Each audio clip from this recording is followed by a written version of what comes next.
अऊज़ुबिल्लाहिमिनश्शैतानिर्रजीम बिस्मिल्लाहिर्रहमानिर्रहीम। अस्सलाम वालेकुम।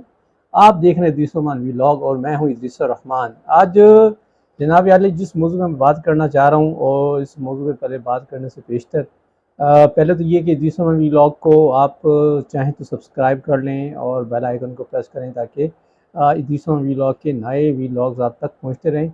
और इस कंटेंट को लाइक करें, शेयर करें और कमेंट सेक्शन में फीडबैक ज़रूर दें।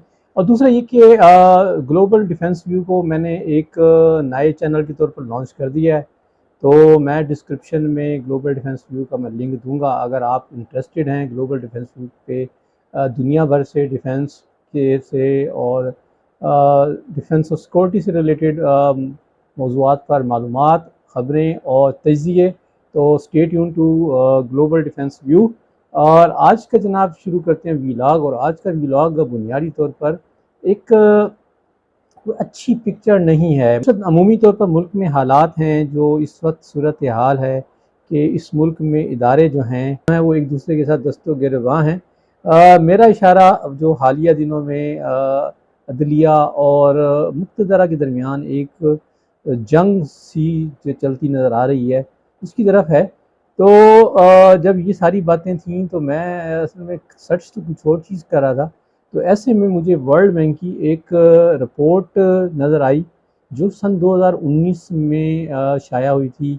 और उसमें पाकिस्तान के 100 साला मतलब सन 2047 का व्यू दिया गया था कि पाकिस्तान को अपने जो रिसोर्सेज को किस तरह इस्तेमाल करे कि सन 2047 में वो किस तरह हो या किस तरह का पाकिस्तान हो। सन 2022 में वर्ल्ड बैंक की एक और रिपोर्ट आई। उस रिपोर्ट का जो टाइटल है वो है from swimming in sand to high and sustainable growth. जब इन दोनों रिपोर्टों को अच्छी खासी ज़ख़ीम रिपोर्टें हैं। अगर from swimming in sand to high and sustainable growth कोई 224 सफ़ात पर मुश्तमिल है। Pakistan at the 100 shaping the future 2047, ये कोई 113 पेज पर मबनी है। तो मतलब अच्छी खासी ज़ख़ीम और डिटेल रिपोर्ट हैं पाकिस्तान के आउटलुक के हवाले से। तो अभी मैं जस्ट आपसे इस आज की व्लॉग में मैं ये रिपोर्टें डिस्कस नहीं करूँगा। मैं जस्ट इनकी रिपोर्टों की या कहें कि समरी या इब्तदाइया है वो मैं आपसे शेयर करूँगा। और इस वक्त के हालात से कि क्या ये हालात हमें 2047 में जो वर्ल्ड बैंक जो गोल प्रेजेंट कर रहा है, क्या ये हम इन हालात में उन गोल की तरफ जा सकते हैं? तो अगर जा सकते हैं तो कैसे जा सकते हैं, और नहीं जा सकते तो फिर कैसे ना जाने की रीज़न क्या होगी? मतलब इस वक्त सूरत हाल ये है कि जनाब ये आप देख रहे हैं कि आजकल रोज़ टीवी पर जो है वो कोई एक साहब आ जाते हैं और सारे चैनल उनको लेके बैठ जाते हैं और सारे चैनल उनसे उस मौजू पर बात करते हैं, इसलिए कि जो बात अगर कहीं ना बिगड़नी हो तो पहली बात ये कि वो बात बिगड़ जाए। हालिया वो जो इस वक्त ज़्यादा डिबेट है वो फैसल वाडा साहब की प्रेस कॉन्फ्रेंस है। और उसके बाद उस प्रेस कॉन्फ्रेंस पे उनको सुप्रीम कोर्ट ऑफ पाकिस्तान की तरफ से शो कॉज नोटिस है। अगरचे उनको अब काफ़ी सारा टाइम दे दिया गया है कि वो अब सुप्रीम कोर्ट ऑफ पाकिस्तान में आएँ और अपना जवाब पेश करें कि आया उन्होंने ऐसी बात की है तो क्यों की है। तो इस का सारा बैकग्राउंड भी यकीनी तौर पे आपके इल्म में है कि ये बात शुरुआत होती है इस्लामाबाद हाई कोर्ट के 6 जजेस की, जो उन्होंने सुप्रीम जुडिशल कौंसिल को लिखा कि उन्हें फैसलों के हवाले से मुक़्तदर हलकों की तरफ से दबाव का सामना है। तो उन्होंने वहाँ उनसे राय मांगी। वो ख़त जो है सुप्रीम कोर्ट ऑफ पाकिस्तान के फुल कोर्ट में डिस्कस हुआ। फिर हुकूमत की तरफ बात गई, हुकूमत ने एक उस पर जुडिशल कमीशन बनाने को कहा। फिर जुडिशल कमीशन के जो सरबराह थे उन्होंने उसे हट गए। फिर उस पर अज़ खुद कार्रवाई का आगाज़ किया गया, उसमें मुख्तलिफ समातें चल रही हैं। फिर इस अरसे में इस्लामाबाद हाई कोर्ट के कुछ जजेस के ख़िलाफ़ सोशल मीडिया पर मुहिम चली। फिर सोशल मीडिया की उस मुहिम के नतीजे में इस्लामाबाद हाई कोर्ट के जजेस के ने तौहीन अदालत की कार्रवाई शुरू की। अभी ये चल रही थी। फिर एक शायर हैं वो कोई गायब हो गए, उनका केस इस्लामाबाद हाई कोर्ट में आया, वहाँ कोई बड़ी सख्त ऑब्जर्वेशनें जज साहब ने दी। फिर सुप्रीम कोर्ट ऑफ पाकिस्तान की जो प्रोसीडिंग चल रही थी वहाँ जजेस ने इस पर अपना रद्द अमल दिया। तो उसके बाद ان ججز کے اوپر ایک جو ہے ایک سیریز آف پریس کانفرنسز شروع ہو گئیں. تو معاملہ جو ہے ویسے لگ رہا ہے کہ جیسے کہ دو فریقین جو ہیں اب باہم جو ہے دست و گرباں ہونے جا رہے ہیں. تو یہ کوئی منظرنامہ کوئی اتنا اچھا منظرنامہ نہیں ہے. اور اس منظرنامے میں ہم اگر بات کریں اور بلکہ اس میں ماضی سے ریلیٹ کریں واقعات کو، تو بہت ساری چیزیں ایسی ہو رہی ہیں کہ جو قانونی نارم یا آئینی نارمز کے مطابق نہیں ہیں، اور وہ ان کو کیا جا رہا ہے. ان کے کیا جانے کی کوئی توجہ بھی پیش نہیں کی جاتی، اور معاملات جو ہے وہ بدستور کوئی ایک اچھے اس کی طرف نہیں جا رہے. تو اس سارے منظرنامے میں میں آپ کو رپورٹ جو سن 2019 کی ہے اس کی میں ایگزیکٹو سمری جو ہے وہ میں آپ سے پیش کرتا ہوں کہ ورلڈ بینک نے 2019 میں کیا کہا تھا کہ پاکستان گزشتہ 7 دہائیوں کے دوران پاکستان نے سماجی اور اقتصادی ترقی کے 2 مختلف مراحل دیکھے ہیں. آزادی کے بعد پہلی 4 دہائیوں میں پاکستان نے جنوبی ایشیا میں سب سے زیادہ شرح نمو حاصل کی. اسے بین الاقوامی برادری نے تیزی سے اقتصادی ترقی کی ایک مثال کے طور پر تسلیم کیا. 1980 کی دہائی کے بعد بڑھتے ہوئے سیکورٹی چیلنجوں کے درمیان پیش رفت سست پڑ گئی. ملک کو 3 سرحد پار جنگوں کے بعد جغرافیائی سیاسی علاقائی تناؤ کے اثرات کا سامنا کرنا پڑتا ہے. تیز رفتار ترقی کے دور کی جگہ جلد ہی مندی نے لے لی ہے، اور اس مخلوط نمو کی کارکردگی کے باوجود غربت میں نمایاں کمی آئی ہے، جو کہ گزشتہ 2 دہائیوں میں 64% سے گھٹ کر 24% رہ گئی ہے. پاکستان کے معاشی چیلنجز کے ساتھ اس قیام کے بعد تیزی سے آبادیاتی تبدیلیاں بھی آئی ہیں. آج آبادی 6 گنا زیادہ یہ 2019 میں پیش کی تو اس وقت وہ کہتا ہے کہ 210 ملین افراد ہیں، جس میں 2/3 افراد 30 سال سے کم عمر کے ہیں. یہ نوجوان ایک موقع اور ایک چیلنج پیش کرتے ہیں. یہ معیشت کو لاکھوں تخلیقی اور متحرک نوجوان فراہم کرتا ہے جو ترقی اور خوشحالی کو فروغ دے سکتے ہیں، لیکن اس کا مطلب یہ بھی ہے کہ ملازمتوں کی تلاش میں مزدوروں کی بہتات ہے. اگر معیشت ان ملازمتوں کو پیدا کرنے میں قابل نہ رہی تو یہ مایوسی کا باعث بنے گی. سن 2019 میں ورلڈ بینک نے جس بات کا خدشہ ظاہر کیا وہ خدشہ آج ہمارے سامنے کھل کر آ رہا ہے. ہمارے یہاں مایوسی کا لیول جو ہے وہ بڑھتا جا رہا ہے، دن بدن بڑھتا جا رہا ہے.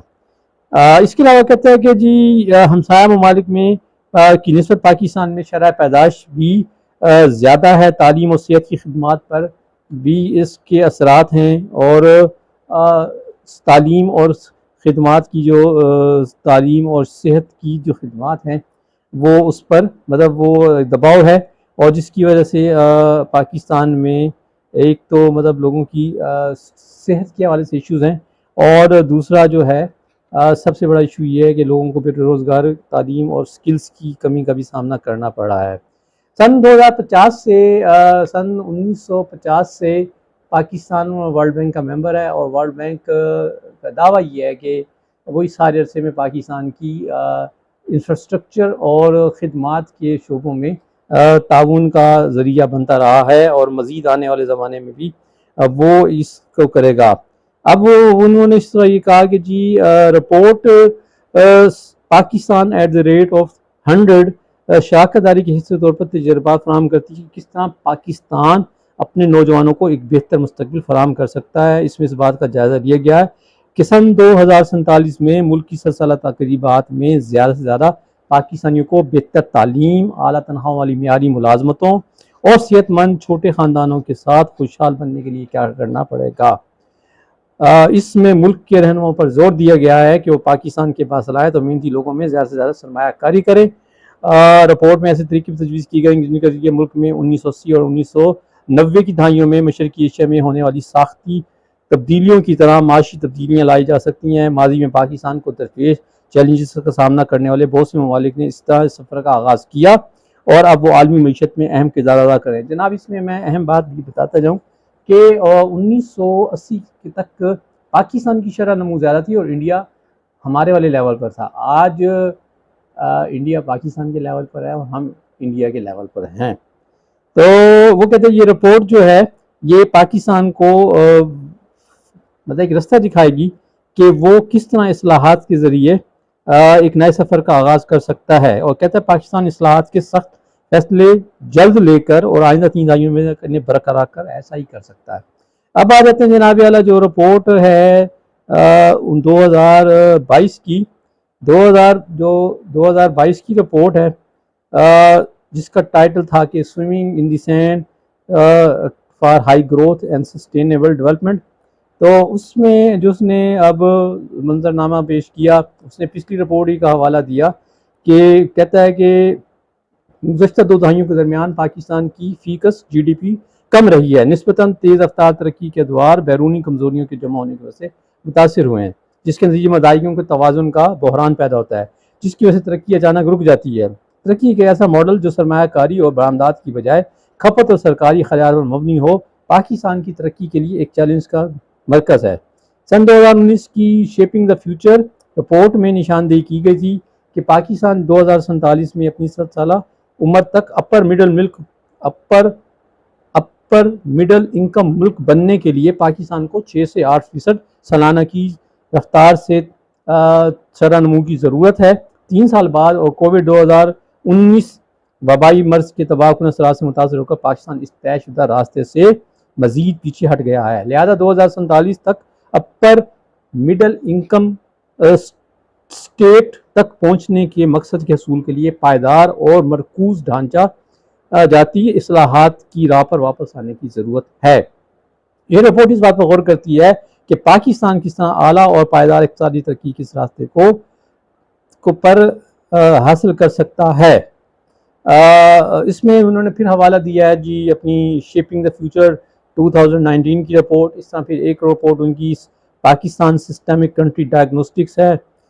इस तरह एक लेवलिंग प्लेइंग फील्ड 2020 की रिपोर्ट है और मार्केटों के फैलाव के हवाले से एक कंट्री प्राइवेट डायग्नोस्टिक रिपोर्ट है 2021 की। तो इसमें उसके तजियों को शामिल किया गया है और ये तजिए मकामी और इंटरनेशनल तजियों पर मुश्तमिल हैं। ख़ास तौर पर इसने उसने एक मिसाल दी है कि ब्रायरास टैक्स की शरह में मतलब इख्तलाफात की वजह से मैन्युफैक्चरिंग या ट्रेडेबल खदमात के मुकाबले में रियल स्टेट में सरमायाकारी को ज़्यादा मुनाफाबख्श बना देती है और क्योंकि तिजारत की काबिल शोबे का साइज़ तरक्की से वाबस्ता होता है, लिहाजा इससे तरक्की की सलाहियत कम हो जाती है। यानी रियल स्टेट में लोग इसलिए ज़्यादा सरमायाकारी कर रहे हैं क्योंकि उन्हें मैन्युफैक्चरिंग या दूसरे खदमाती शोबों की निस्बत में ज़्यादा मुनाफा मुतवक्को होता है। तो इससे वो कहता है कि जी जो है तरक्की की सलाहियतों पर फ़र्क पड़ता है। अच्छा, इसके साथ साथ वो कहता है कि जी आम तौर पे जो ट्रेडेबल हैं या खिदमात का शोबा है, तो इसमें वो कहते हैं कि जी कंपनियों को बरामदी लेवल पर जाने की बजाय अंदरून मुल्क उसकी खपत की वजह से उन्हें ज़्यादा मुनाफा होता है। अगर मिसाल है कि अगर दरामदी सब ड्यूटी जो है वो 10% है और उस पे निस्बत जो है उन्हें 40% जो है वो अगर मुनाफा मिलता नज़र आ रहा हो लोकल मार्केट में, तो वो प्रेफर करते हैं कि वो लोकल मार्केट में करें। अच्छा, इस तरह जो कंपनियां इस सारे मतलब तरगीबात के बावजूद या मनफी तरगीबात के बावजूद बरामदात की तरफ जाना भी चाहें तो उन्हें मज़ीद मुश्किलात का सामना करना पड़ता है। अगर वो जिद्दत तराजी कर भी लें तो वो बरामदी सब्सिडी से महरूम हो जाते हैं। मिसाल है, अगर कहें कि जी पाकिस्तान में बरामदी सब्सिडी जो है वो एक गालिब अक्सरियत को दी जाती है जो कि रिवायती शोबे से मुंसलिक है, जैसे एक मिसाल है टेक्सटाइल। अगर उसके मद्दे मुकाबले में कोई ऐसा मैन्युफैक्चर है जो एक नई जिद्दत लाया है और बरामद करने का फैसला करे, उसको बरामदी सब्सिडी नहीं मिलती तो उसके लिए ज़्यादा मतलब मुसाबकत के मसाइल आते हैं और इसकी वजह से वो डिस्करेज हो जाते हैं। अच्छा, इसी तरह ज़राअत में भी वो कहते हैं कि मखसूस फसलों के लिए सब्सिडी और पानी की जो दस्तियाबी है या उस पर इजाफी सब्सिडी है वो किसानों में एक अट्रैक्शन पैदा करने की बजाय वो उन्हें मजबूर कर देती है कि वो मखसूस फसलों पे रहे जहाँ उन्हें सब्सिडी ज़्यादा तो मिलती है लेकिन उन फसलों की तरफ नहीं आते जिनकी बैरून मुल्क ज़्यादा मांग और ज़्यादा कीमत होने की वजह से मुल्क को ज़्यादा जो है ज़र मुबादला मिलने के इम्कानात होते हैं।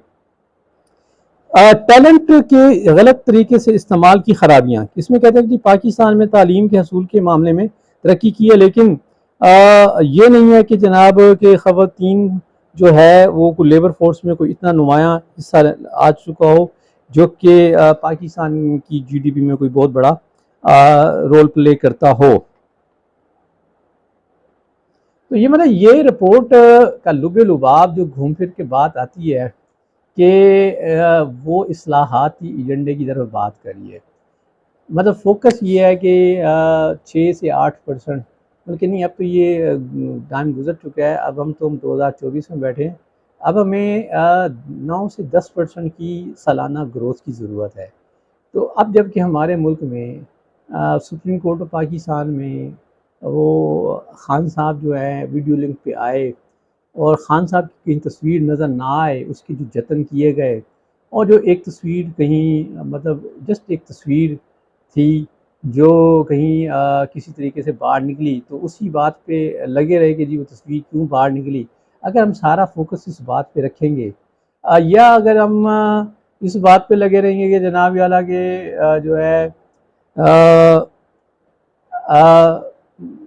یا اگر ہم اسی بات پہ ہمارا توجہ رہے گی ہمارے ملک کی حکومتوں کی بھی اور اس کی کہ وہ ان غیر ایشوز کے اوپر لگے رہیں، تو یہ گروتھ اور یہ جو پیرامیٹرز جو ورلڈ بینک کہہ رہا ہے نا. اچھا مزہ کی بات یہ کہ سن 2019 کی رپورٹ کی تیاری میں ورلڈ بینک نے تو تیار کی تھی، لیکن اس میں پاکستان کی تقریباً تمام جو سٹیک ہولڈر ہیں ان کی مشاورت تھی، انڈسٹری سے بھی مشاورت تھی، حکومت کی مشاورت تھی، سیاستدانوں کی مشاورت تھی، شہباز شریف صاحب کا انپٹ تھا، اس میں جو ہے احسن اقبال کا انپٹ تھا، جو اکانومی کو دیکھنے والے اہم ادارے ہیں ان کا انپٹ تھا، چیف اکانومسٹ کا تھا، پلاننگ کمیشن کے لوگوں کی رائے تھی، اکیڈمی کی رائے تھی، یعنی اکیڈمیا یعنی پاکستانی یونیورسٹیوں کے تھی رائے تھی، ریجنل لیول پہ اور انٹرنیشنل لیول پہ جو یونیورسٹی ہیں ان کی رائے شامل تھی.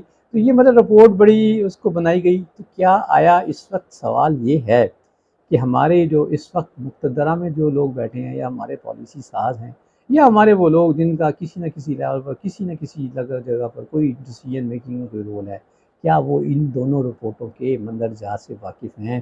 اگر واقف ہیں تو خدا را آپ سارے کام چھوڑ دیں اور اس ملک میں معاملات کو قانون اور آئین کے مطابق رکھیں اور ان معاملات کو سیٹل کریں. اب آپ دیکھیں 2/3 نوجوانوں کی ہے، تو نوجوانوں کو کیا یوٹیلائز کرنے کے لیے کیا کیا جا رہا ہے؟ سوشل میڈیا ایک ایسا پلیٹ فارم ہے جو کہ ان نوجوانوں کی صلاحیتوں سے فائدہ اٹھایا جا سکتا تھا. تو ہمارے ہاں تو سوشل میڈیا کو ہر کوئی ڈسکریج کرتا نظر آ رہا ہے. دیکھیں سوشل میڈیا پہ لوگ منفی تنقید کتنے کرتے ہوں گے میرے پاس کوئی اعداد و شمار نہیں ہے، لیکن سوشل میڈیا کا جو ایک پازیٹیو رول استعمال کرتے ہیں شاید وہ تعداد زیادہ ہوگی. تو ہمیں زیادہ کی بجائے ہم قلیل کے منفی رویے کی وجہ سے ہم اس سارے مسئلے کو مس ہینڈل کریں، اور مس ہینڈل کرنے سے ہم ان 2/3 جو مین پاور ہے ایک تو صحیح اس کی یوٹیلائزیشن نہیں کری، معاملات جو ایک نئے بگاڑ کی طرف جاتے نظر آ رہے ہیں. یہ تھا جی آج کا ویلاگ. خوش رہیں. السلام علیکم.